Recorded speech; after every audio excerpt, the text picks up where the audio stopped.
deletes your ball.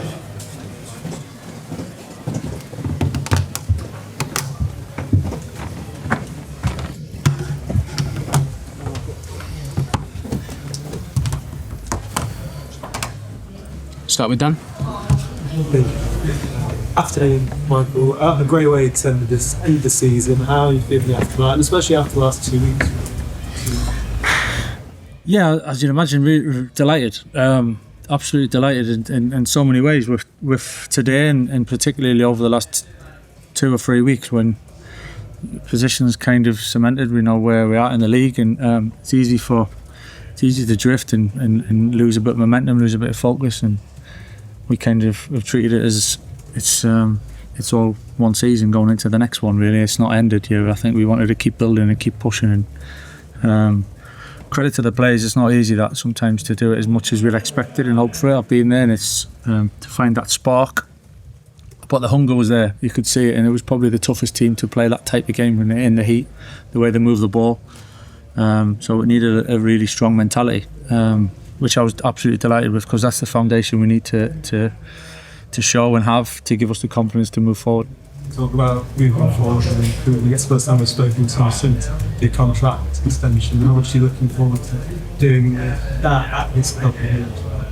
Yeah, I am. I genuinely, it hasn't changed how delighted I'm here for longer, and we need to keep progressing. But in terms of, it hasn't been a big moment this week for us. We just keep pushing, keep working. I think we have done since the start. I've said it to you all along, really, and there's work to do. We've got to keep improving. We want to be a little bit better, but it's so encouraging for doing it from this place, you know, and sharing that moment with the supporters again at the end, I think is important for us, because that's why we're here. That's why it drives us on, and getting younger players on the pitch and giving them opportunities is what we are at this club. So there was so many positives today, and we can take that moving forward.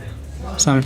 Michael, over the last few weeks you've said a few times that it feels kind of natural almost for you being in the job and being at Carrington.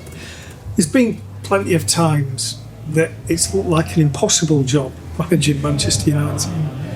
Why do you feel so comfortable in those surroundings? And although it doesn't guarantee anything, do you think it helps that you know the club, you understand what makes the sports team?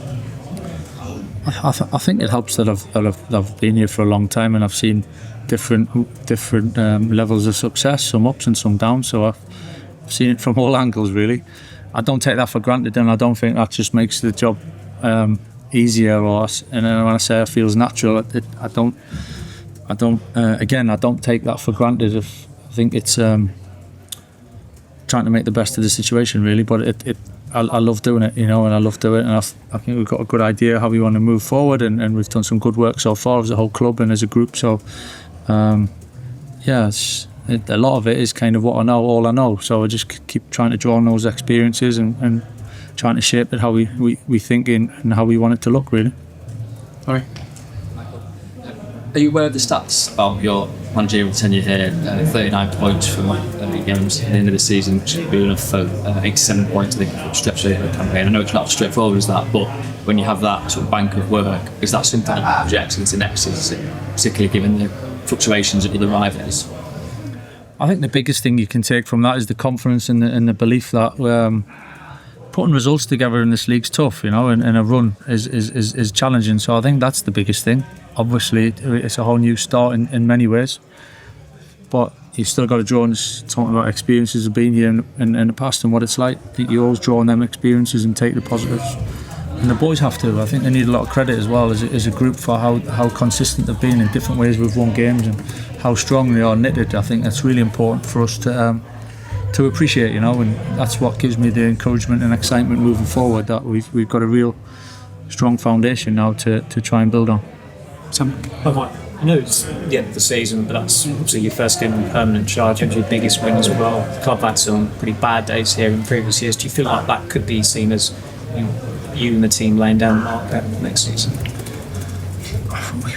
We generally didn't treat it like that. It really hasn't changed I half forgot that it was the first game since I've been announced. Really, someone asked me about it before the game because we were just carrying on as normal. I just think it gives us confidence, really, and it gives the team confidence as much as anything. And whether that has an effect on others, I don't know. But I think it's for us to draw upon when we get together pre-season. The boys come back from the World Cup, knowing that we can trust each other, we can work together, we can give a bit extra for each other. And when you go through that, I think it's quite powerful, and we spoke about that as a group. So again, it's a place to start from now moving forward, but it's nice to be able to draw on that, all them emotions, to give us that confidence. Chris? Fantastic for Bruno. He's got the record out right now. There's a lot of talk over his future at the club last summer. That's well documented now. Like, there could be more talk this summer. I mean, how confident are you now as head coach that he will be with the next season, and of all the business that you'll do this summer, how important will keeping be? Yeah, I mean, he's such an influence for us, you know, and he's been the captain and led by example in different ways. So yeah, I've got no reason to think otherwise. You know, we've loved what he's done, and he loves being here. I think you can see that. He wanted to stay on. He wants to stay on every single game because he's enjoying his football, which is fantastic. Last question, Peter. Hi, Michael. Some of the best players on the pitch today were the younger lads, Kobbie, Patrick, Amad, all brilliant, 21, 23, I think. Does that show you what's achievable over the next couple of years? That although Casemiro's gone, today was just as good a performance. There was a real young nucleus there that could do something special over the next couple of years. Yeah, it gives us confidence, you know, without getting carried away and taking anything for granted. We've had a good spell, but I do think, again, experience, keep repeating myself, but I think especially for the younger players, if you can't put a price on what a season or two in this league and playing for Manchester United, dealing with that and learning and understanding what it feels like to then perform, really. And the boys have shown that. I think Patrick especially, it was a massive setback for him, you know, at the time when he got injured, but the way he's just got on with it, I think it's incredible to think he's so young still, you know, and to come back like he did today is great. I have to say, I thought Mason in particular as well, come and play in midfield. I thought, and I was delighted for him. I thought he did ever so well, and Kobbie's just keeps improving all the time. All right, thanks everyone. All right, guys. Cheers. Hey, have a nice summer, huh? Have a good summer. Can't wait to see you again.